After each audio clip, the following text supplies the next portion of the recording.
Bueno, buenas tardes a todos y a todas. Desde acá, desde Comunicación y Derecho, como siempre, un placer estar con amigos y con amigas.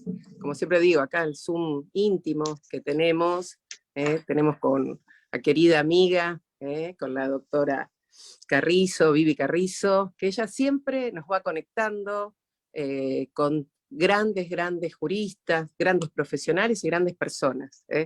Estábamos hablando, y la verdad, gracias Ignacio, gracias doctor Ignacio Colombo por estar, por darnos tu tiempo.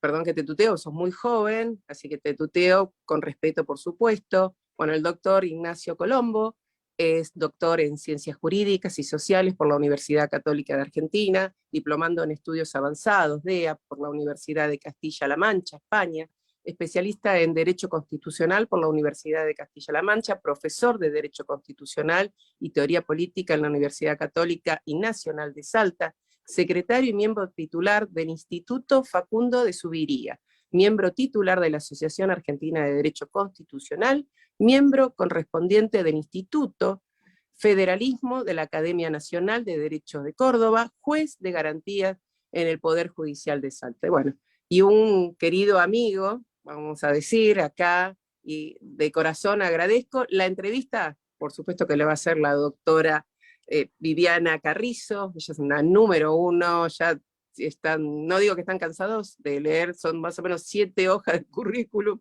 así que lo único que vamos a decir es que es una gran abogada, obviamente que es escribana, publicista, ha escrito mucho, y fundamentalmente es disertante nacional e internacional, realmente es una persona cálida, generosa, bueno, como estamos acá, ¿no? Así que bueno, gracias Ignacio por estar, y gracias Vivi, que sos una genia. Gracias. Y gracias a Gracias, todos los que Manu. están Gracias, por Andrea. Facebook Live. Muchas gracias, Andrea. Un gusto estar acá. Muchas gracias. Bueno, muchísimas gracias. Bueno, Comunicación y Derecho, la verdad que es un espacio virtual que nació en pandemia y siguió por la calidez de los que participan, que somos varios, pero bueno, en esta oportunidad está la directora, y estoy yo, y es un enorme placer recibirte para hablar de varios temas, pero principalmente nos gusta saber quién es Ignacio Colombo, además de ser un reconocido jurista, como ya te presentó Andrea con todo tu currículum, pero nos interesa también las personas. Dicen que en todos los ámbitos, y sobre todo en el nuestro, lo que importa son las personas. Entonces, contanos un poquito, dónde naciste, también nos gustaría saber por qué elegiste ser abogado y por qué también elegiste ser constitucionalista. Bueno, muchas gracias primero que nada, agradecer por la invitación, felicitar por este espacio, me parece un espacio muy importante, y hay pocos, ¿no?, espacios de reflexión de este tipo, de abogados y de cuestiones jurídicas, así que bueno, la felicito a Andrea y también a Viviana, y muchas gracias, estoy muy honrado por la invitación, así que en primer lugar eso. Y bueno, la pregunta siempre por la persona es mucho más difícil de contestar que cualquier otra, ¿no? ¿Cómo se define uno? Y es una pregunta bastante difícil. Sí puedo decir algunas circunstancias de mi vida. Nací en Salta, acá rodeado de cerros, pero de chico tuve varios cambios de lugar. Viví en Santa Cruz, viví en Buenos Aires. Después terminé la secundaria en Salta, me fui a estudiar a Buenos Aires, en donde me recibí de abogado, pero también como una vocación muy dispersa. Estudié filosofía y estudié música. De hecho, cuando terminé el colegio, le planteé a mis padres salteños conservadores, pero liberales a la vez, que quería estudiar música, y me recibieron bien, pero me dijeron que estudie una carrera de verdad, además de música. Pero, Bueno, esa perdón era que te interrumpa, Ignacio, mi... pero qué sensibilidad especial que te da la música. Realmente, la sensibilidad, o sea, el ejercicio de la profesión, cuando va acompañado de algo tan fantástico como la música, te da otra relevancia, te da otra sensibilidad, y más en tu carácter de juez. Perdón, no quiero interrumpir Sí, más, sí, pero la verdad es fantástico. coincido. Así que bueno, tenía esa... ¿Y por qué estudié Derecho? Bueno, me da un poco de vergüenza decirlo, pero un poco yo era muy malo en matemáticas, y entonces era un poco ante el planteo de mis viejos de, bueno, estudiar además de música alguna otra cosa, dije, mi padre es abogado, tengo tíos abogados, no tiene matemática, entonces dije, bueno, me meto en derecho. Pero bueno, después cuando empecé a estudiar, la verdad que encontré una carrera que no me costaba, la verdad no me costaba estudiarla, y me parecía muy interesante. Sobre todo algunas materias como, bueno, constitucional y filosofía del derecho, que eran las que más me llamaban la atención. Después, ni bien me recibí, también vengo de una familia muy estudiosa, mi padre un académico también, entonces me fue orientando, me puse directamente a hacer el doctorado, pero sí tengo que decir una cosa muy particular, que me sentía tensionado porque estudiaba mucho música en ese momento, filosofía y también derecho. Además trabajaba, entonces tenía ese doble mundo, iba a estudiar el doctorado con la guitarra y las partituras, y me iba al conservatorio de traje, o sea que era una cosa de que no, como, yo me sentía que pertenecía a los dos lugares, pero hay una tensión ahí que parecía rara, así que esa fue un poco mi historia de formación.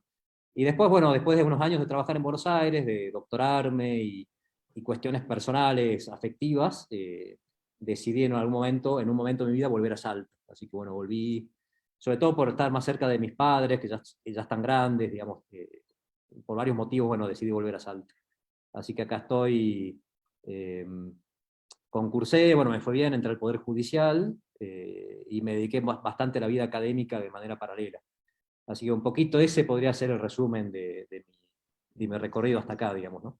Así, muy... Y yo aporto a lo que dijo Andrea, que coincido plenamente en que la música te da una sensibilidad especial porque te hace sentir vivo y te hace ser un ser humano más real, porque conectarnos con algo que nos apasiona, que nos gusta y que nos da sentido también es muy importante, pero la filosofía también. Ujú. Y filosofía y derecho constitucional también van de la mano. Creo que, te hago una pregunta, ¿seguís haciendo música, eh, filosofía, me imagino, a través de algunas lecturas, de algunos libros? Porque esa es una pasión que no termina. Creo que también han sido complementos muy importantes en tu quehacer diario, o por lo menos lo he hecho más interesante, más dinámico, más entretenido. ¿Puede ser? Seguro, seguro. Diría que sigo más dedicado a lo intelectual académico. Eh, Estoy muy metido con constitucional, con derecho penal, porque es lo que ejerzo todos los días, y también con la filosofía, que más que nada lecturas, reflexiones, y música está ahí presente, pero ya no a nivel estudio, sino que tengo mi guitarra y a veces desconecto un poco tocando algo, y una juntada con amigos que tocamos la guitarra, cantamos, un poco desde ese lado más de hobby, digamos, ¿no? Ya no de estudio ni de intentar hacer una carrera con eso, pero sí una cosa sí, de hobby, de conectarme por ahí a veces con la música. Como Un poco. complemento indispensable para poder seguir también, porque uno necesita, ¿no?, nutrirse de... Sí, un cable a de- tierra, que la gente dice eso y es así, digamos. Es relajante, hace bien y te conecta desde otro lugar por ahí, ¿no? Te conecta con las cosas de otro lugar. Es otro lenguaje distinto. Así que, Buenísimo. Bueno,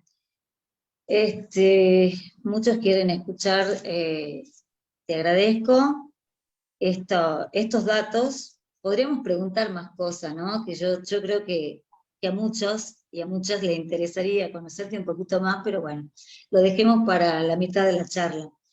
Eh, Hay un nuevo libro que habla sobre el control de constitucionalidad y convencionalidad. Eh, Creo que así se llama, un análisis desde la doctrina, la jurisprudencia y un análisis normativo.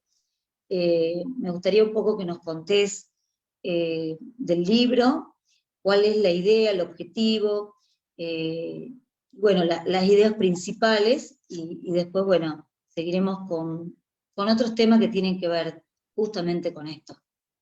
bien, bueno, el libro que se publicó ahora recientemente, el mes pasado, es producto de un proyecto de investigación que presentamos en la Universidad Católica de Salta. En ese momento, cuando empezamos a investigar, había salido ese polémico fallo de la Corte Argentina, Ministerio de Relaciones Internacionales y Culto, donde la Corte Argentina rechazaba cumplir con una medida que había dispuesto la Corte Interamericana, que era dejar sin efecto una sentencia de la Corte local, y eso motivó a que empecemos a estudiar, digamos, también hay un proceso de convocatoria, proyecto de investigación, y en la cátedra nosotros, y en el Instituto de Derecho Constitucional de la Universidad Católica, del cual soy director actualmente, teníamos un grupo de jóvenes, un poco la idea también nuestra, de los que trabajamos en el instituto, de Ricardo Gómez Díez, de Omar Carranza, y de la gente que estamos ahí, es darle espacio a los jóvenes, entonces,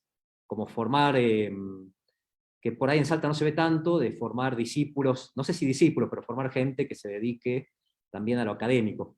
Entonces buscamos 5 alumnos, que los convocamos, y 5 profesores jóvenes, 4 en realidad, y comenzamos con este proyecto de investigación que se desarrolló durante la pandemia. Un poco la idea era, o la hipótesis de trabajo era que la Corte, tomamos la idea de la Corte Argentina, la Corte Interamericana se ha excedido un poco en sus competencias, entonces veamos si esto es así o no es así. Y además habíamos visto también durante la investigación que había muy poco cumplimiento de las sentencias de la Corte Interamericana, porcentaje muy bajo de ejecución de sentencias, entonces queríamos un poco explorar las razones, y la hipótesis de trabajo era que evidentemente la Corte Interamericana se había excedido un poco de lo convenido en el Pacto de San José de Costa Rica, y esto generaba ciertas resistencias de los estados parte. Entonces hicimos un análisis de marco teórico y de jurisprudencia, buscando confirmar o falsear esa hipótesis, ¿sí? Y básicamente lo que encontramos en la investigación es que sí, que nosotros consideramos que la Corte Interamericana se ha autoasignado una serie de competencias que en principio no debería tener, y se ha excedido en las formas en que ha resuelto muchos de los casos que le han llegado para su conocimiento. Y proponemos básicamente que la Corte Interamericana empiece a utilizar algunas herramientas de autorrestricción, como el margen de apreciación nacional, que viene de los tribunales europeos, es decir, que ante cuestiones complejas le deje el margen a los estados locales para que resuelvan esas cuestiones. Hicimos una tipología de casos fáciles y difíciles, diciendo que en los casos fáciles no hay nada que discutir, los estados deben cumplir, pero que los casos difíciles, que son, por ejemplo, los casos de ética, bioética, que admiten distintas soluciones posibles, ahí la Corte Interamericana debe, en principio, dejar un margen de actuación a los estados para que resuelvan esas cuestiones de acuerdo a sus democracias internas.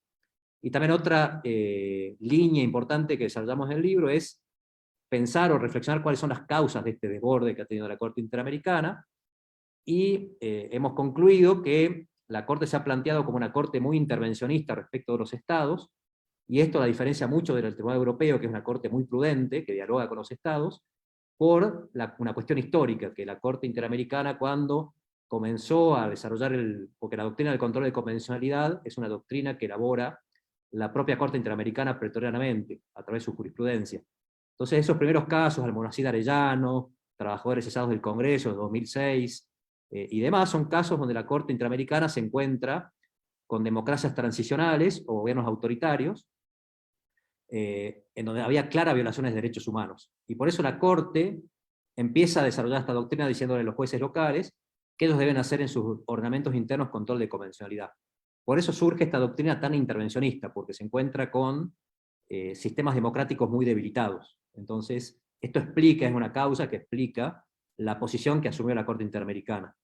Pero, una vez que las democracias en Latinoamérica se consolidaron, y ya no trataba de cuestiones de lesa humanidad, sino de cuestiones más complejas, debió cambiar un poco su abordaje. Esa es un poco la conclusión de la investigación que hicimos nosotros, ¿sí? A muy grandes rasgos y de manera muy sintética, ¿no? Para que haya una idea general y podamos seguir dialogando por si hace falta alguna más profunda de algún punto, ¿sí?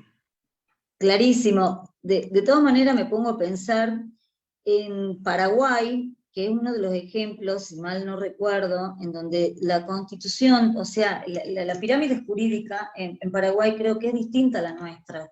Ellos no tienen, digamos, tienen una cláusula como de limitación, de limitación a lo que tiene que ver con las convenciones.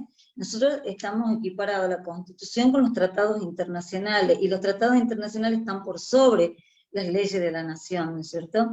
Lo que entiendo que en Paraguay es distinto, es como una cláusula de protección, es poner un límite.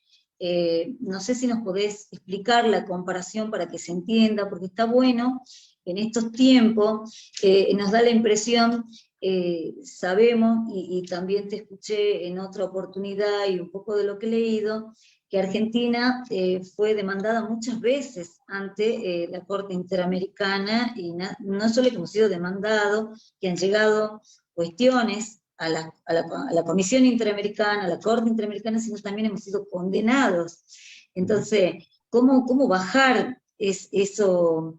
¿Cómo empezar a cumplir con los estándares de convencionalidad, pero también generar un límite a la Corte Interamericana, que no lo tiene, no sé si estoy interpretando bien, con otros países?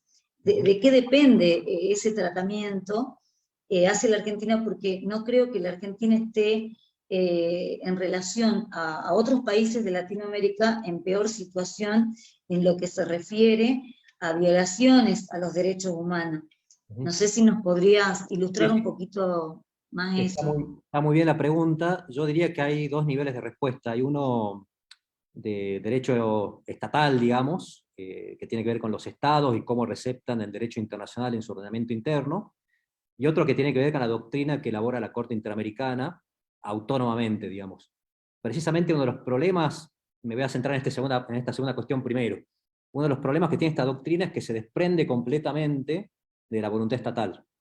Digamos, como que la soberanía, de hecho, los autores, la doctrina que sostiene este tipo de control tan expansionista de la Corte Interamericana, habla de la crisis de la soberanía, constantemente, que la soberanía es un concepto de teoría política que debe ser dejado de lado, ¿sí? Y la idea de la Corte Interamericana es que no importa tanto cómo el Estado recepta el derecho interno, porque la soberanía ya no importa, sino la protección del derecho.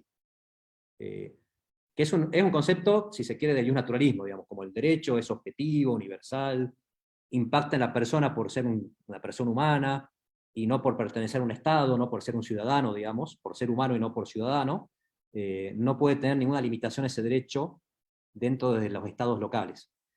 Y la doctrina del control de convenciones es una doctrina que se elabora con prescindencia de la voluntad estatal, y parte de la premisa de que el derecho convencional está por encima de los estados, ¿sí? Este derecho convencional del Pacto de San José de Costa Rica, e incluso con otros conceptos que después podemos hablar, como el jus comune, todos los tratados de derechos humanos, son un bloque de convencionalidad que se erige por encima de cualquier disposición estatal. Y esto es precisamente lo que Argentina, en el caso ministerio, le dice, ojo que esto no es así. Los estados se reservaron un margen de soberanía, la Corte Argentina en Argentina lo encuentra en el artículo 27 de la Constitución Nacional, que es un límite a los tratados internacionales que celebra Argentina con las potencias extranjeras, y otros estados los tendrán, por ejemplo Paraguay, en sus propias cláusulas constitucionales. Y ahí vamos al segundo punto, digamos, cómo receptó cada estado al derecho convencional. Muchos lo receptaron con igual jerarquía que en la Constitución, como el caso de Argentina, otros lo receptaron con jerarquía inferior a la Constitución, y otros lo receptaron con jerarquía superior a la Constitución, ¿sí? Entonces, esto depende de cada voluntad estatal. Pero lo que digo es, el control de convencionalidad es indiferente, porque parte de una premisa que sostiene la Corte Interamericana, que el control de convencionalidad está por encima de cualquier voluntad estatal. Y ese es precisamente el principal problema, y lo que diferencia a la Corte Interamericana de Derechos Humanos de la Corte Europea. La Corte Europea de Derechos Humanos se preocupa constantemente por dialogar con los estados, de construir un derecho convencional, dialogado, consensuado, y eso yo creo que explica por qué en Europa se cumple muchísimo más las sentencias que en Latinoamérica. Creo que hay una cuestión mucho más dialógica que en Latinoamérica no tenemos. Y que tiene su explicación, como dije recién, una explicación histórica, que es el momento en que la Corte Interamericana desarrolló su doctrina, que era este momento de democracias transicionales, dictaduras. Por ejemplo, si uno lee el caso Almonacid Arellano, que es el primer caso donde la Corte habla de una especie de control de convencionalidad, era un militante opositor al gobierno militar, que es asesinado en la puerta de su casa, al frente de su familia. Se hace un simulacro de juicio, obviamente, porque era una justicia durante un gobierno militar, que era completamente una justicia que no era independiente, cooptada y demás, y el caso termina cerrado y prescripto. Entonces la Corte Interamericana dice, no, esto no puede pasar. Los estados, los jueces locales tienen que hacer un verdadero control de convencionalidad y tienen que cumplir los fallos de la Corte Interamericana. O sea, hay una explicación, pero no tiene una fundamentación adecuada, digamos. Ya. Es como la teoría DOC. La teoría DOC se desarrolla para un determinado contexto, pero cuando hay otro contexto distinto, que es el que tenemos ahora, ya esa teoría no puede funcionar igual, porque los estados ya son democracias y podemos dialogar con esos estados. ¿Sí? No sé si más o menos contesto. Sí, sí, sí, perfectamente. Fue- Claro, las sí. condiciones bajo las cuales nació Ujú.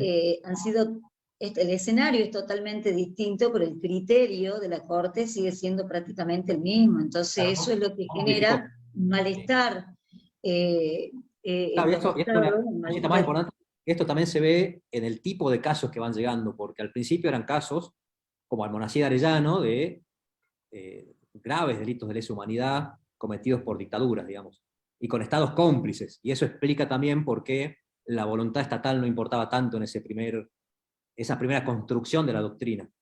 Pero ahora tenemos casos muy distintos, porque hay democracias consolidadas, salvo en algunos países como Venezuela, que están denunciando la convención, con lo cual tampoco están adentro, Nicaragua, digamos, algunos países que están en situaciones muy complicadas, pero la mayoría están dentro de democracias consolidadas y los casos que llegan son muy distintos.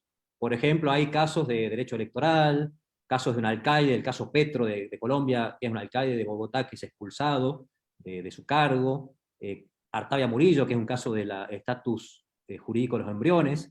Además, son casos más complicados y donde no hay una solución unívoca, clara, homogénea, que pueda venir directamente impuesta por un órgano de 7 jueces como es la Corte Interamericana, sin dialogar con los estados. Y además con esta teoría del multiculturalismo y la democracia, donde los estados pueden leer los derechos, porque son principios, de una manera diversa de acuerdo a los contextos. Entonces, esas son las cuestiones que nosotros analizamos acá en el libro, básicamente. No sé si más o menos contesto las preguntas o queda alguna... Sí, sí, está buenísimo. Ahora, la conformación de la Corte, es decir, actualmente esta Corte, ¿cómo está conformada?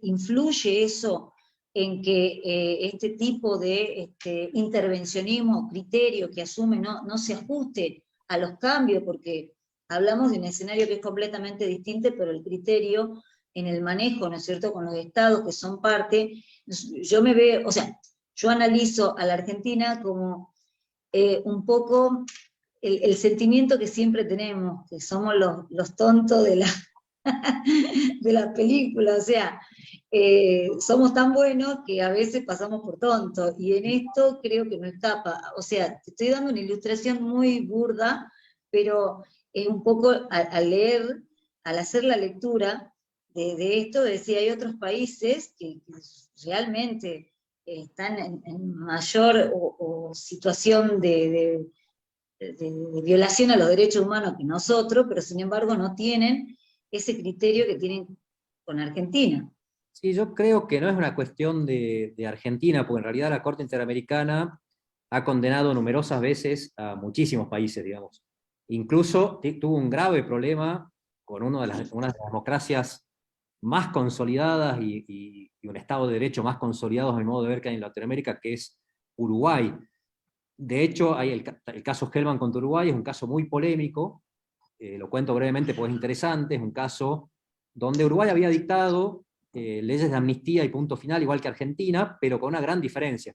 Igual que Argentina y Perú, pero con una gran diferencia que, a diferencia de lo que pasó en Argentina, Perú y otros estados que salían de dictaduras, no eran autoamnistías, no eran leyes o decretos, leyes que habían dictado los militares o los dictadores para asegurarse la impunidad y la transición a la democracia, sino que era una decisión democrática del Congreso uruguayo, una democracia completamente consolidada, que había tenido un gran debate público en la sociedad uruguaya, y que había habido incluso 2 referéndums, es decir, 2 mecanismos de participación directa de la población. Y con un alto margen ganó el sí por mantener la vigencia de las leyes que establecían un perdón a los crímenes de la dictadura. Y pese a ello, la Corte Interamericana declaró la inconvencionalidad de esa ley, una ley fuertemente democrática, y no solamente eso, sino que después dictó varias sentencias de supervisión de cumplimiento, donde advirtió que Uruguay no estaba cumpliendo con esa sentencia, y fue muy dura en términos jurídicos y políticos respecto del comportamiento del Poder Judicial y las autoridades uruguayas. Ahí, como se ve, es un país, yo creo que uno de los más respetuosos de los derechos humanos, que es Uruguay, y pese a ello tuvo una gran cantidad de sentencias condenatorias, y en términos muy fuertes, por la Corte Interamericana. Es como que la Corte Interamericana no acepta, digamos, yo diría que mecanismos dialógicos. Esa es la clave, porque eso es lo que lo diferencia principalmente de la Corte Europea. La Corte Europea es una corte que ante situaciones como esta, cuando ve que hay una decisión que es muy robusta en términos democráticos, utiliza el margen de apreciación. Dice, bueno, esto dejemos que el Estado lo resuelva conforme a sus mecanismos democráticos internos. Salvo que se trate de una cosa, de un caso fácil, como lo denomino yo, un caso donde haya realmente una violación clara de derechos humanos, donde no hay nada que discutir. Ahí no importa tanto la configuración democrática del Estado. Pero si es una cuestión discutible, algo que no está claramente en la Convención, como puede ser amnistiar delitos, que eso no aparece en la provisión de amnistiar delitos, sino que es una interpretación de la Corte Interamericana, se lo deja en manos del Estado. Dice, acá dejemos que el Estado resuelva conforme a sus mecanismos internos, ¿sí?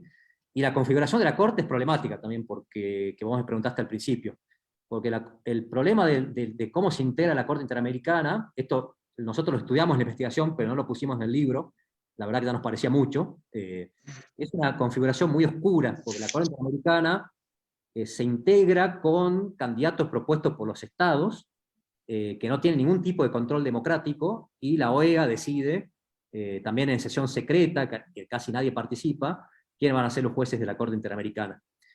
Es un proceso muy oscuro, y diríamos que no cumple con ningún estándar de independencia judicial. Sí tiene ese reaseguro en la Corte Interamericana, que la Convención establece que el juez nacional no puede opinar cuando su Estado es el que está demandado en sede contenciosa, ¿sí? Ahí se tiene que inhibir, por ejemplo, anteriormente Zaffaroni, que era argentino, se tenía que inhibir cuando había un caso en contra de Argentina, ¿sí? Así que, pero sí, la configuración de la Corte Interamericana es bastante... Polémica y cuestionable. Sí, por lo menos no cumple los estándares, que es paradojal, porque la propia Corte Interamericana fue desarrollando estándares de independencia. Entre ellos, cómo tienen que ser designados los jueces de una manera objetiva, transparente, con participación, que la Corte Interamericana no cumple ninguno. O es como cuando, por ejemplo, la Corte Interamericana reta a los estados por el plazo razonable, y la Corte Interamericana demora 10 o 12 años en resolver el caso. Entonces también parece paradojal, ¿no es cierto? Pero, bueno, esas cosas pasan, digamos, pasan, y la Corte Interamericana tiene ese problema, ¿sí? Claro, y eso es lo que hace que por ahí también no tenga la operatividad o el alcance y generar esa obligatoriedad que uno, porque entiendo que no solamente la convención es obligatoria, sino también la interpretación que se haga, o sea, la interpretación que haga la Comisión Interamericana, la interpretación que haga la Corte Interamericana, es decir, todo lo que salga de ahí es obligatorio, pero con esta conformación, que no me parece un tema menor, porque uno aspira a que en este tipo de organismos estén los mejores juristas, las personas más preparadas, las personas más probas, o sea, tenés que reunir un cierto nivel, ¿no?, de formación académica y moral para poder ocupar esos espacios, pero al ver lo que vos nos estás contando y al estudiar vos te das cuenta que no es así. Para pretender tener la obligatoriedad, se tienen que desprender de sus interpretaciones, pero bueno, es como cuestionable. Te quería hacer una preguntita en relación, cuando vos hablas de que hablar del control de convencionalidad es un problema de fuentes, ¿no?, de fuentes del derecho, pero también es un problema de los operadores jurídicos, porque en la práctica no es tan fácil, no sigue siendo muy fácil, tanto para los juristas, para los jueces, para los magistrados, hacer la aplicación, y de parte nuestra también los planteo, pero creo que va más allá de esta pregunta. Me gustaría que la amplíe un poquito desde tu respuesta. Es también una buena pregunta, que fue también objeto de las reflexiones y de la investigación que hicimos. porque una de las preguntas fue, bueno, ¿en qué lugar de la teoría jurídica se ubica el problema del control de convencionalidad? Y claramente nosotros concluimos que se ubica en la teoría de las fuentes. Es un problema de fuentes del derecho. Era un tema que ya estaba un poco olvidado, ¿no? Pero bueno, a partir yo creo que de la doctrina del control de convencionalidad, se tiene que empezar a estudiar de vuelta con mucha intensidad. Y esto, como vos preguntás muy bien, cuando hay problemas en las fuentes, los operadores empiezan a tener problemas. Porque precisamente cuando los operadores resuelven los casos jurídicos, los abogados presentan sus planteos buscando el derecho en las fuentes que tienen disponibles. Cuando la fuente es clara, no hay problema. El problema es cuando la fuente se complejiza. Y esto es lo que ha ido pasando con el control de convencionalidad. Digamos, si uno hace un repaso de la evolución de las fuentes del derecho, uno puede decir, venimos de un Estado legal de derecho, donde, como decía Ferrajoli, estaba el legislador, que era estatal, que era el único que podía crear normas jurídicas obligatorias. Esto tenía su explicación de teoría política, porque el legislador o los parlamentos eran los representantes del pueblo, y por ende, en democracia el pueblo se autogobierna, y entonces las normas solamente salían del parlamento en forma de ley formal. Y es la época de los códigos. Justamente la idea del código es una fuente sistematizada, coherente, sin lagunas, que resuelve cualquier problema que uno puede tener en una rama del derecho de manera sistemática. Entonces ahí el operador jurídico la tiene fácil, porque si tiene un problema civil, irá al Código Civil, que está el conjunto de reglas para resolver la cuestión. Luego vino el Estado constitucional, y ahora vino el Estado constitucional convencionalizado. Con lo cual apareció la Constitución como norma, con un montón de normas sustanciales, que tienen formato de principios, que eso ya lo complejiza, y después aparecieron las convenciones.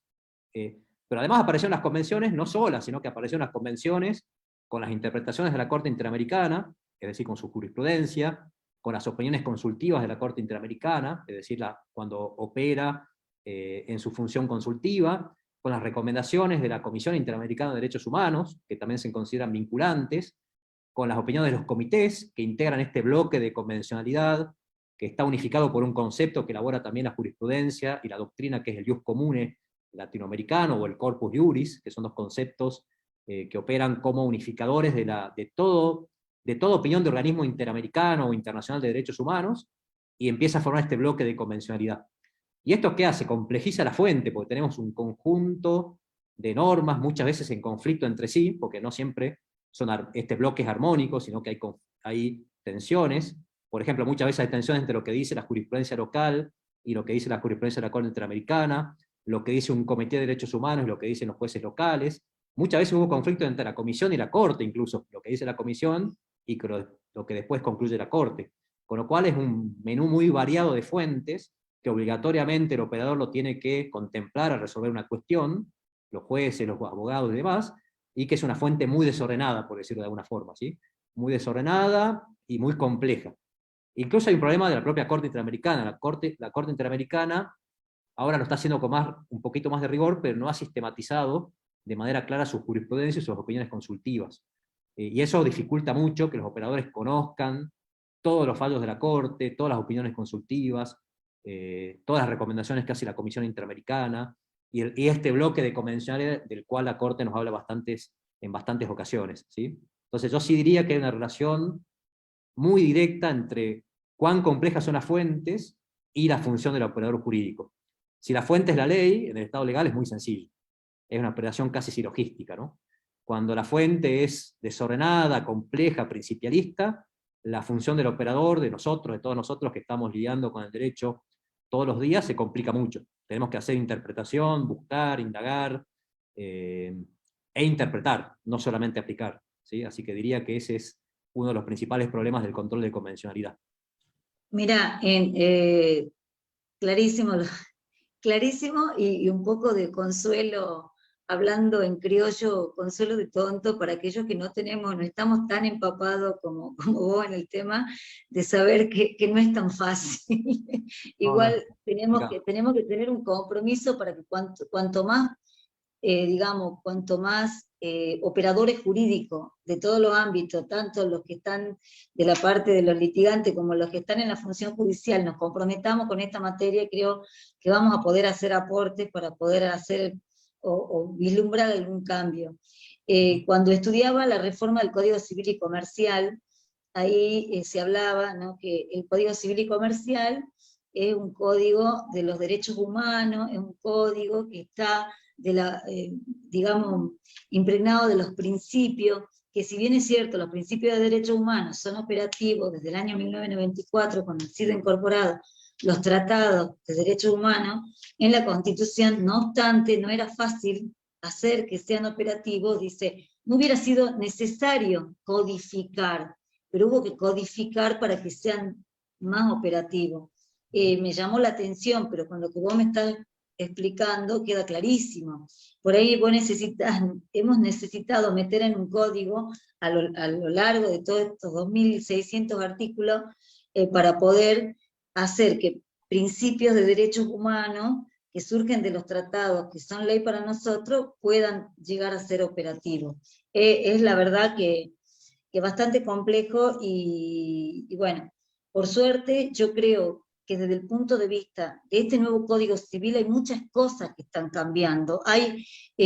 Trajo cambios de paradigma muy grandes en materia de familia, en materia de contrato, en distintas cuestiones, y yo creo que sí, son tiempos, el proceso es lento, pero sí se ven los cambios.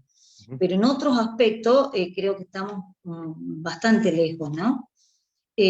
Bueno, nobleza obliga, doctor, te tengo que preguntar por nuestra reciente reforma de la Constitución salteña, y quería ver cuál era su opinión al respecto, entre las bondades y bueno, y las cosas que se podrían cuestionar también.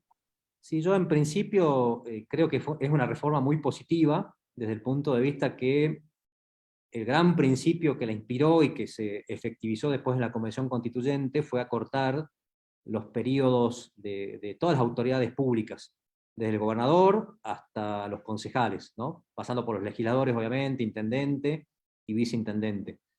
Y sobre todo teníamos un gran problema con el tema del gobernador, porque la Constitución salteña histórica no permitía reelecciones, eran mandatos de 6 años sin posibilidad de reelección.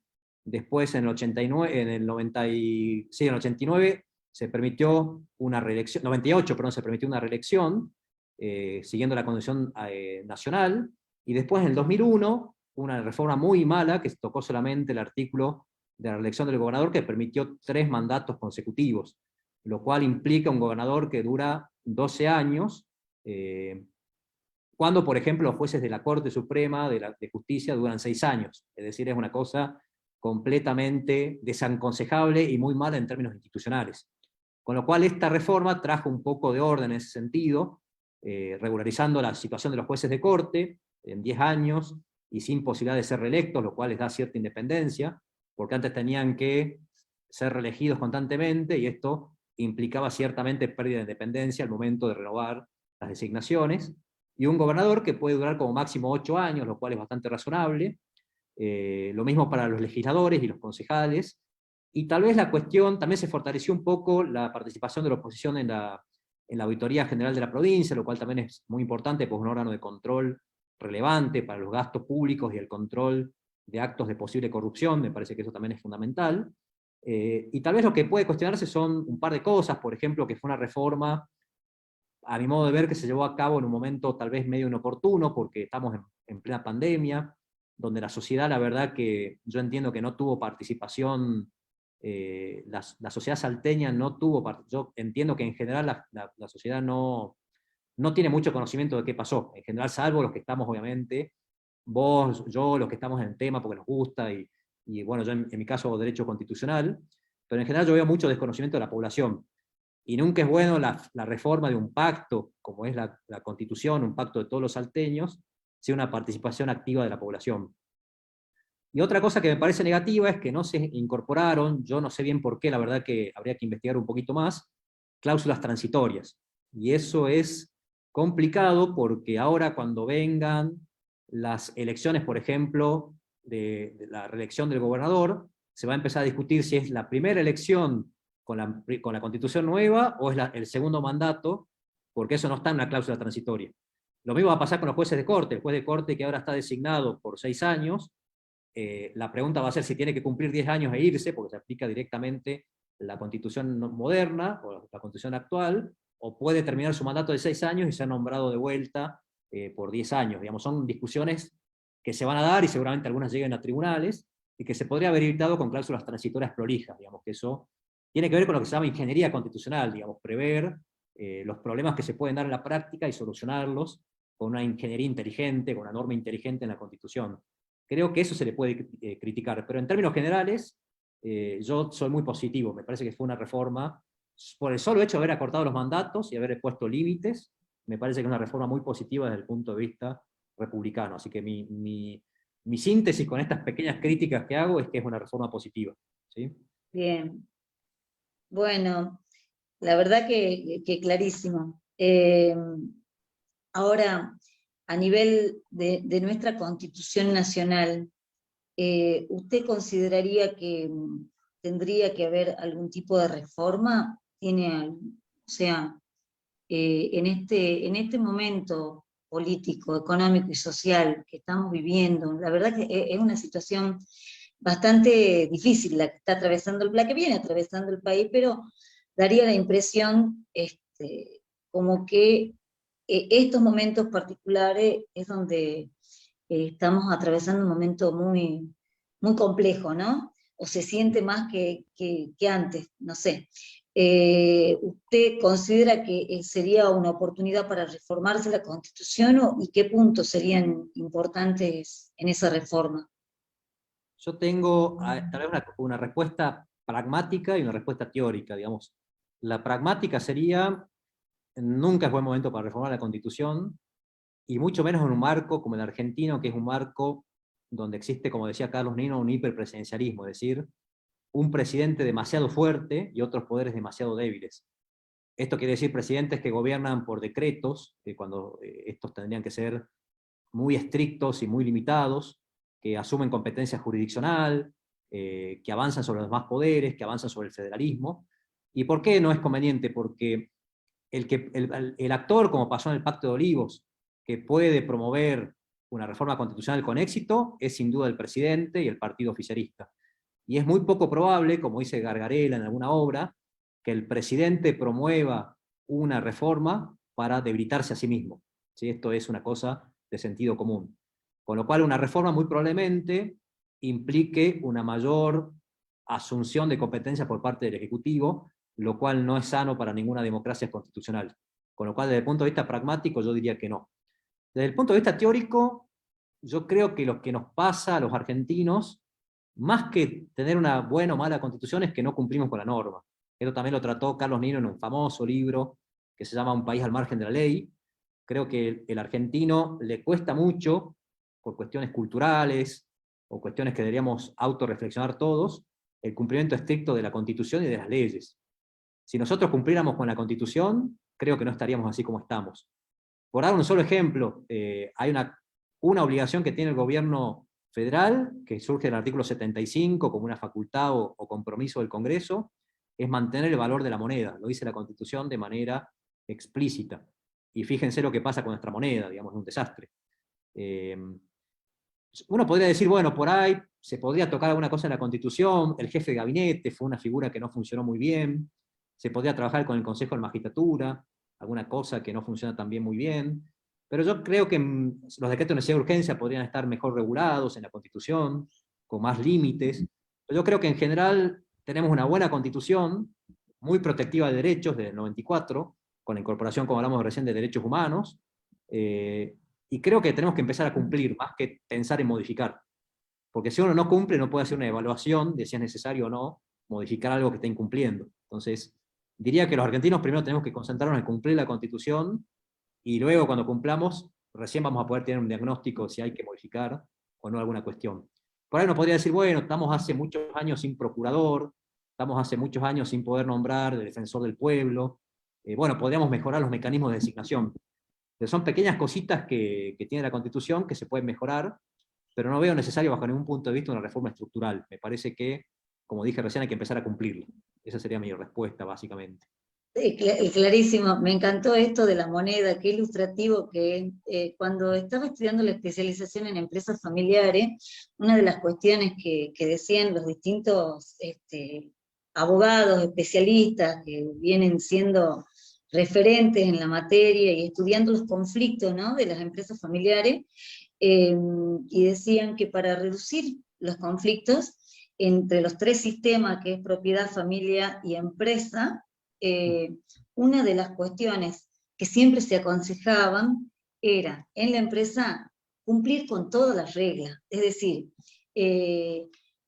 a nivel societario, ya sea una empresa a nivel personal, individual, o que tenga una forma societaria, sea cual fuere la forma elegida, cumplir con las reglas, que es algo que cuesta en nuestro país, como bien lo ilustra usted, porque si yo quiero hacer después un traspaso generacional, si yo quiero hacer, cederla, venderla, o ya dije, bueno, hasta acá llegué, la verdad que tengo un activo importante, puedo dedicarme a otra cosa, lamentablemente, el gran problema que tiene muchos empresarios argentinos es no tener todo en regla. Entonces, de hacer esos traspasos o hacer, ya sea traspaso generacional, si es dejarle a un hijo, a un heredero, o tener que venderla, y un gran problema es no cumplir con las reglas.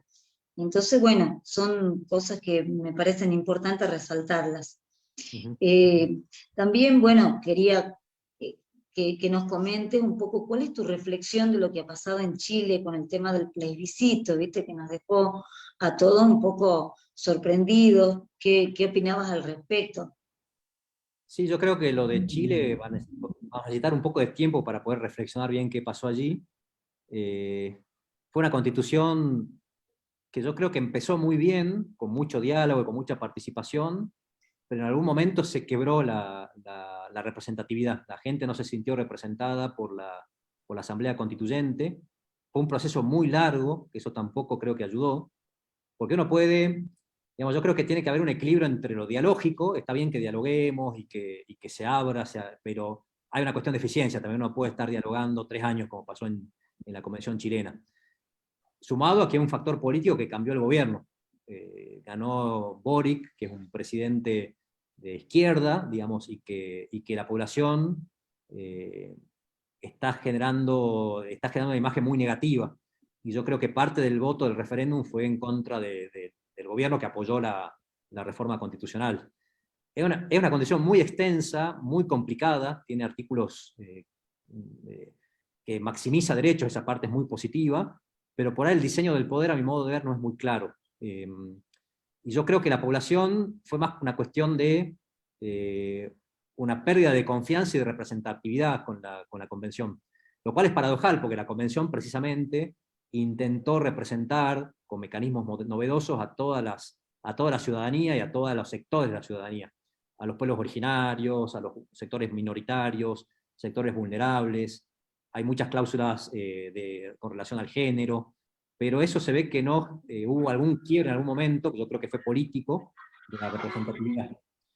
Y también uno puede cuestionar el referéndum mismo, porque ahí hay un autor argentino, Gargarella, que él dice, el referéndum cuando uno está por sí o por no, cuando uno está poniendo a consideración miles de artículos, la Constitución chilena tiene, no sé si me acuerdo bien, pero como 400 artículos, es muy difícil responder por sí o por no, porque uno generalmente puede estar a favor de algunos artículos y en contra de otros.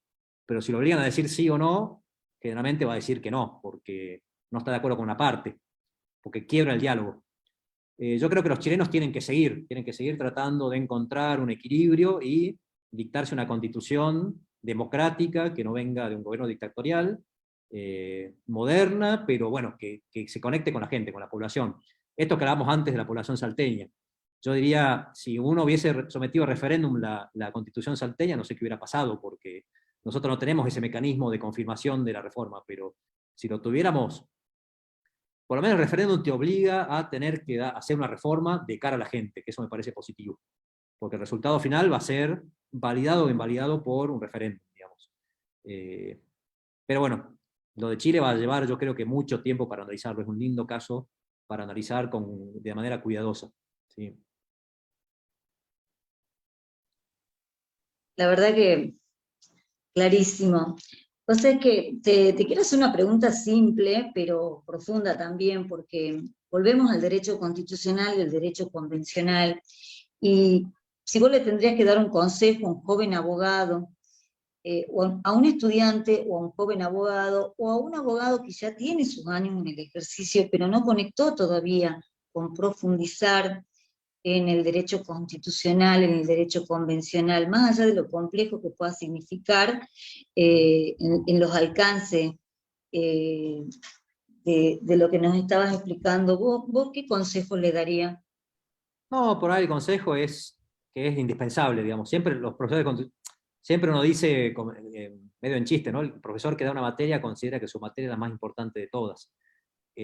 Pero precisamente con esto que estamos hablando del sistema de fuentes, y ahora, bueno, es muy común hablar del efecto horizontal de los derechos en Europa, o de la constitucionalización del derecho privado, de la convencionalización del derecho privado. Es como que el derecho constitucional ha invadido, digamos, todas las ramas del derecho, con lo cual, ¿y esto qué genera? Bueno, genera que un juez, por ejemplo, civil, o un juez de quiebra, como pasó en Argentina, resuelva una cuestión salteándose la ley de quiebra y yendo a los principios constitucionales. Con lo cual, yo diría que para tener una buena formación y poder entender lo que está pasando en todas las ramas del derecho, hay que tener formación en derecho constitucional sin lugar a dudas, digamos. Es el derecho que se está imponiendo por esta cuestión de las fuentes, digamos. Es una fuente. Nosotros cuando trabajamos también con la doctrina del control de convencionalidad, nos preguntamos cuál es la intensidad de la fuente convencional, en el sentido de qué pasa con relación a las demás fuentes. Y lo que pretende la Corte Interamericana, y que tiene algunas resistencias estatales, como la de Argentina, por ejemplo, es que la fuente convencional sea la más intensa de todas, que desplace a las demás, a la ley, a la Constitución, a los otros tratados internacionales que no sean de derechos humanos, etc. Es decir, lo que pretende la Corte Interamericana, y en cierto sentido el constitucionalismo también, es que los principios constitucionales invadan a todo el derecho jurídico, a todo el ordenamiento jurídico.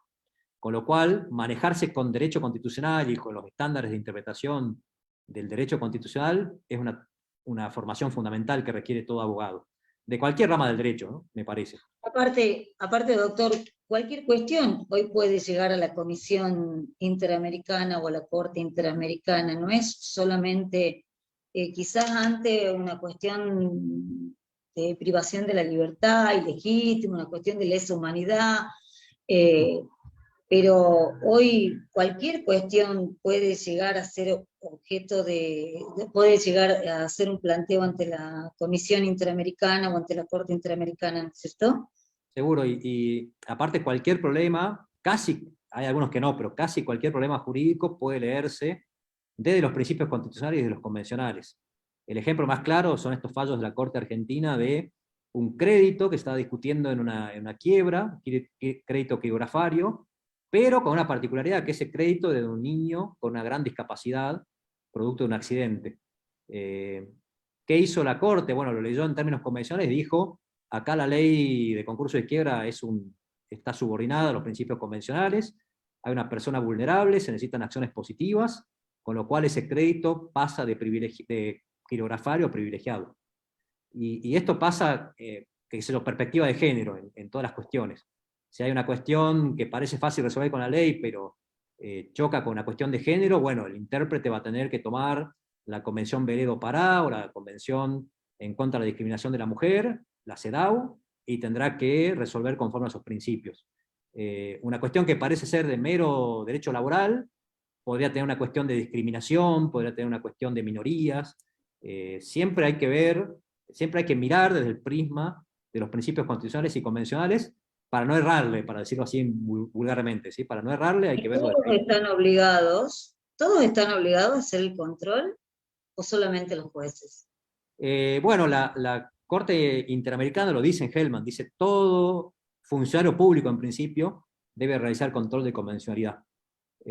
Con lo cual yo creo que todos los abogados también tendrían que hacer ese control, no porque estén obligados, porque no son funcionarios públicos, pero sí porque pretenden que sus reclamos y sus peticiones tengan éxito, ¿no es cierto? Entonces yo creo que sí, que hay que siempre que se le puede encontrar una veta constitucional o convencional, que casi todo lo tiene en la actualidad, hay que introducirla y plantearla.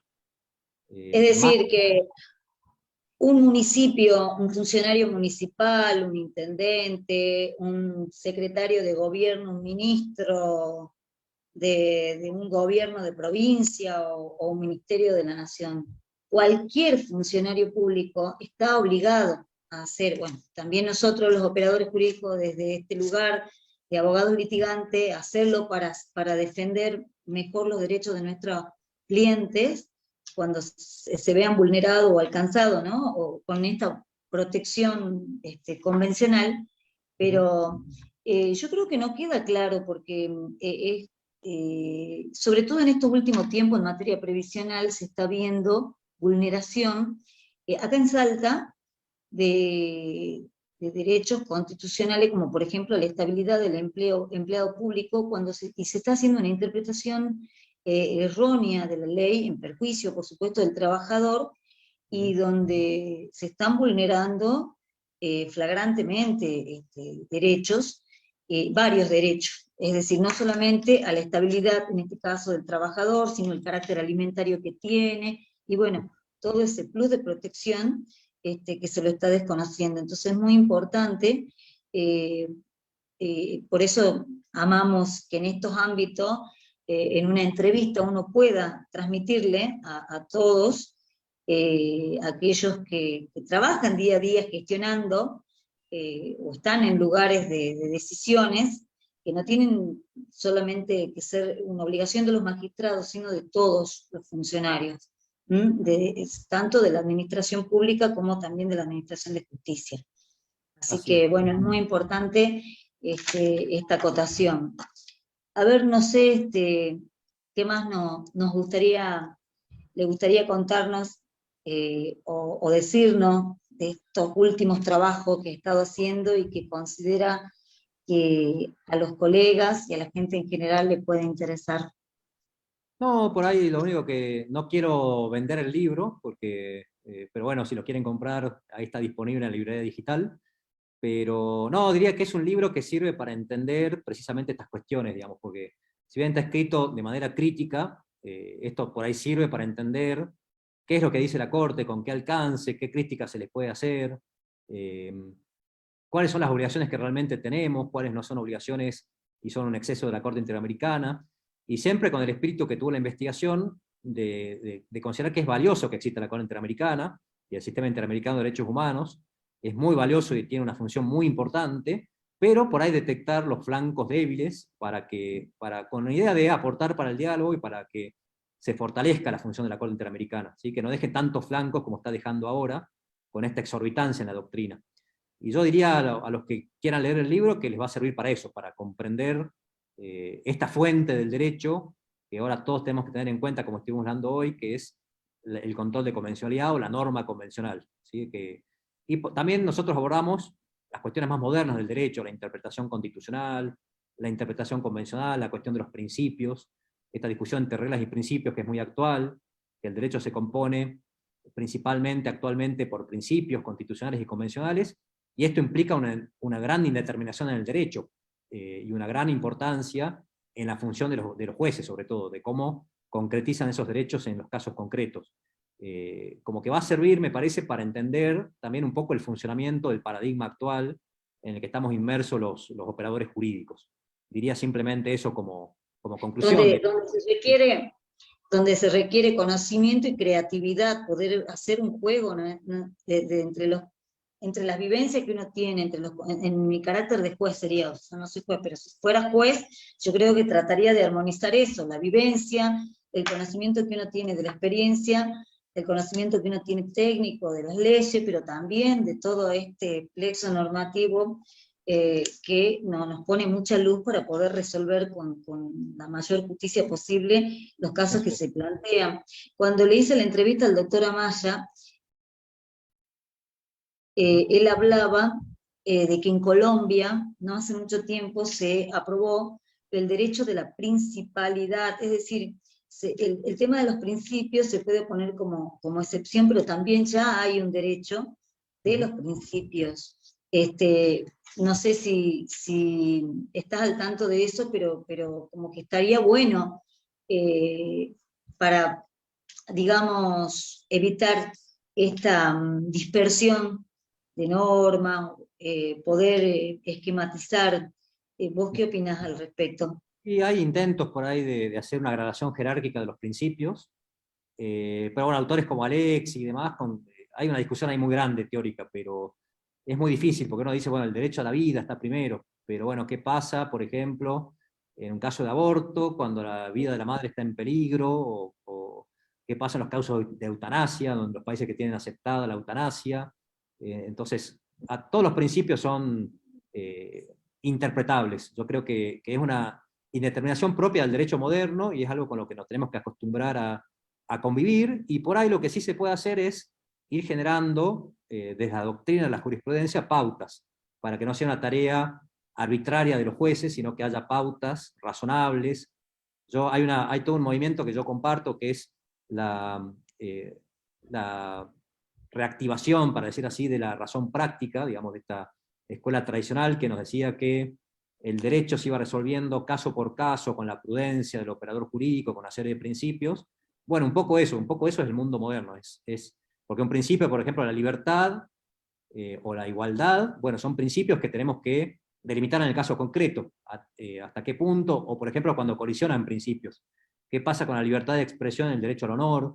¿Qué tiene que prevalecer?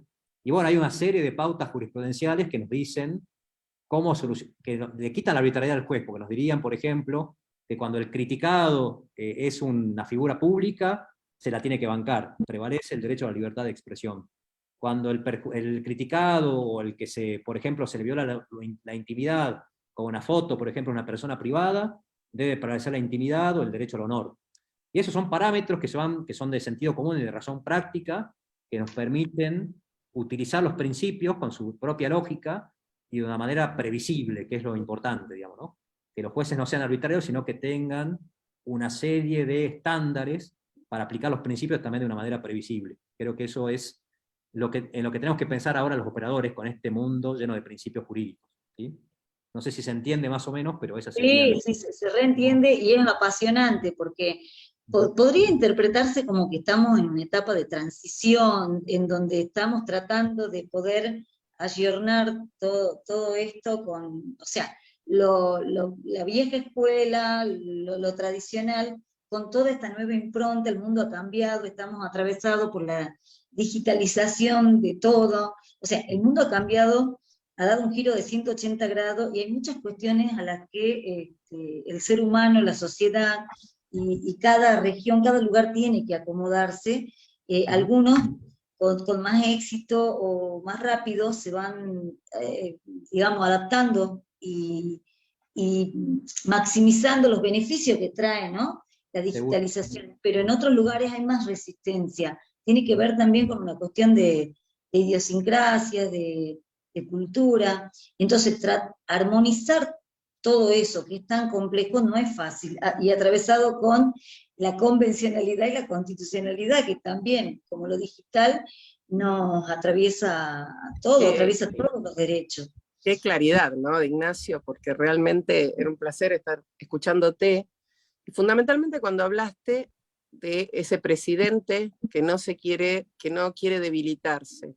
A mí me tocó mucho lo que dijiste, porque la verdad que no lo veía así, que es verdad, ese presidente que acá parece que tiene que ser, no sé, Superman, no sé si es porque es esa parte de paternalismo que tenemos, que no es que buscamos un técnico o realmente alguien que pueda llevar adelante nuestro querido país, pero la verdad me llegó mucho lo que dijiste, eso de que quién se quiere debilitar. Todos quieren los superpoderes, todos quieren por decreto, y la verdad que escucharte a vos es tan claro que si uno tuviera esta oportunidad de que alguien lo explique como lo explicás vos, que a veces también se explica en forma, digamos, compleja para que no lo entiendan todos. Vamos a ser sinceros, muchas veces se explica mal, porque es como que si yo tengo el conocimiento, tengo el poder también. Y lo mismo que dijiste, ¿por qué falló lo de Chile? Chile era por sí o por no. un montón de artículos, y otro que dice, cuidado, que van a ser Venezuela o Argentina, porque esa era también la publicidad, ¿no? Claro. Pero es fantástico lo que dijiste, son un montón de artículos, 400 habías dicho, más o menos, ¿no? Si no me acuerdo mal, lo que sí sé que son muchísimos artículos. Yo lo leí Sí, al principio, es pero una bueno, locura. muy extenso. ¿Cómo no va a entrar la desconfianza de la gente? Tenés que decir sí o no. No es esto, este tema, el otro tema, haciendo que la gente, y encima, como decís vos, que también hay de cierta parte de la población una desconfianza a ese nuevo presidente, porque lamentablemente ellos tienen esa desconfianza, que a pesar de que es más inclusivo, que a pesar que lo otro estamos hablando que era de Pinochet, ¿no? Ya la palabra ya es dolorosa, pero es increíble que a veces los miedos y el tiempo, ¿no? Dijiste 3 años estuvieron en esto. También agotaron todo. No, la verdad es, fuiste muy, muy claro. Obviamente que Viviana sabe mucho el tema, y la verdad que es un placer escucharlos a los dos. Y Muchas estaría fantástico que todos pudieran compartir estos conocimientos y no que solamente quede para nosotros. Por eso nosotros tenemos esta comunicación y derecho, que es un nicho, vamos a ser sinceros, porque como decíamos al principio, nosotros nada más nos divertimos hablando de derecho, vamos a ser sinceros. Pero bueno, es fantástico, fantástico, porque que los otros colegas que nos están escuchando, mira vos, yo hago esto, no es tan complejo, qué fantástico esto, hay una explicación, y obviamente que me voy a comprar el libro de Ignacio, pero ya Viviana lo está comprando, seguro, seguro, porque ella tiene todos los libros. Me gustaría regalárselos, probablemente a Viviana pueda regalárselo, porque vos estás en Buenos Aires, ¿no es cierto? Sí, sí, sí, sí. Lo único que Pero Viviana, no te preocupes que Viviana ya viene para acá y vos vas a venir también a Buenos les puedo mandar. Aires. Sí, tengo que ir, les voy a mandar, si no, un ejemplar. Lo único que por ahora no puedo, porque la editorial me dio muy poquitos ejemplares, así que bueno, estamos Sí, sí, ya esperando. lo sé. Además estuvo agotado, no, es fantástico, la verdad es Sí, sí. fantástico el Va libro. bien, bien, va Así bien por que ahora. ya perdiste porque está todo grabado, Vivi va a pasar por allá. Cuando Vivi está Así por acá, que le doy un ejemplar. fantástico, fantástico, porque la verdad Bueno, que nos da mucha alegría.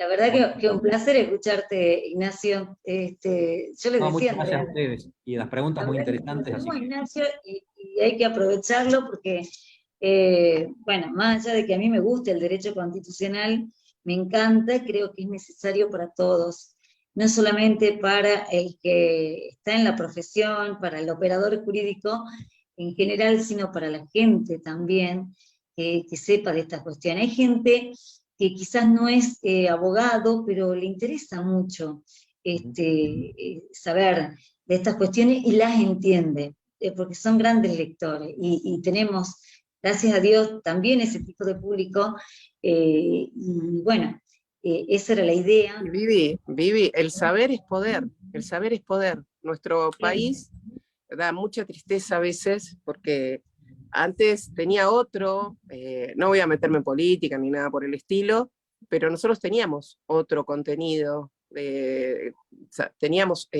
por lo menos hasta teníamos, creo que el primero en Latinoamérica, que teníamos todo, era obligatorio, la primaria, sigue siendo obligatorio, pero uno ve a veces los niños, que sabemos que muchos no terminan su primaria, y tan injusto, ¿no? Porque que uno pueda nacer en un lugar y pueda nacer en otro, y yo a veces digo tanta injusticia, como cuento, yo vivo acá en Recoleta, y a veces acompaño a mi madre, que vive también cerca, y el otro día, bueno, es mi país, que voy caminando, voy a tirar algo a los containers de basura, y adentro había una persona durmiendo. ¿Viste? Cuando vos no lo podés creer, porque, no sé, alimento para 400 millones, bueno, esos alimentos también es para alimentar a nuestras vaquitas, etcétera, lo que sea. Pero lo que quiero decir, ¿cómo puede ser que un compatriota o un habitante de la República Argentina esté durmiendo dentro de un tacho de basura? Encima, cuando realmente con mi mamá me pidió perdón, esta persona me pidió perdón porque estaba ahí durmiendo, porque hacía frío. Entonces le digo, le quisimos dar algo de dinero, no, por favor, que me da vergüenza. O sea, es terrible lo que estamos pasando. Entonces, es eso, el saber es poder. Si nosotros teníamos tantos logros asegurados en nuestra hermosa Argentina, o sea, ojalá uno tiene esa ilusión, ¿no? De que Ignacio siga fomentando esto, ayudándonos, y tantos otros colegas, y tantos otros amigos y amigas, que eso es lo que uno quiere para el país de uno, que vaya avanzando. Y lo que pasa es que yo creo que desde estos ámbitos, promoviendo este tipo de conocimiento, de cultura, de ahondar, es una forma de aportar a la Argentina un cambio, no hay otro. Muchos políticos lamentablemente no nos representan, y no porque no tengan estudios, sino porque no tienen un compromiso real. Es decir, no, acá se tocan en el derecho constitucional y en el derecho convencional y muchas cuestiones políticas, que tienen que pasar a ser cuestiones de derechos humanos, o sea... Por eso me llegó mucho lo que dijo Ignacio. Entonces, por eso para mí era fundamental hablar con Ignacio por esta mirada técnica, pero también tiene que ver con lo social, con lo filosófico, con lo jurídico, o sea, es todo muy sistémico, es muy... A mí me venía, si puedo agregar una cosita a lo que dijo Andrea, me venía a la mente un famoso fallo de la Corte Argentina, que es Arenzón, donde la Corte habla precisamente de la educación, y dice que la educación es un derecho consustancial con la democracia, y que es para formar ciudadanos inteligentes.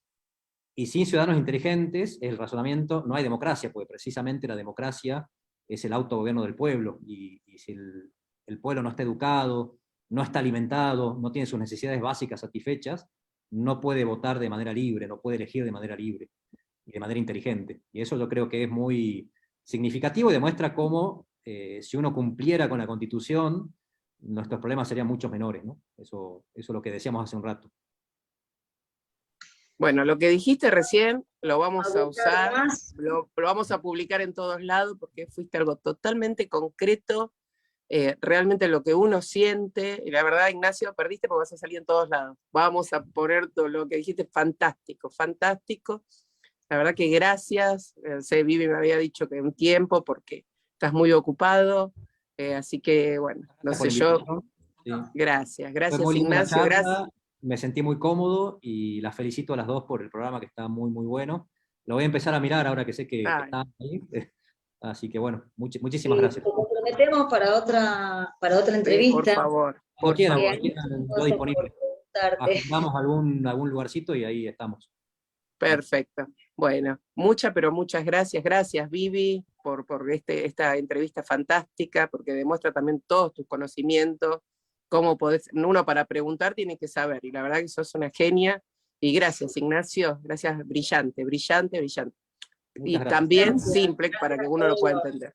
A todos los que siguen a Comunicación y Derecho, una vez más, orgullosos de haber tenido aquí con nosotros al doctor Ignacio Colombo, para los que se sumaron al último, y bueno, y a todos los amigos que siempre están. Muchísimas gracias, y bueno, Ignacio, gracias. Muchas gracias, que anden muy bien. Hasta luego.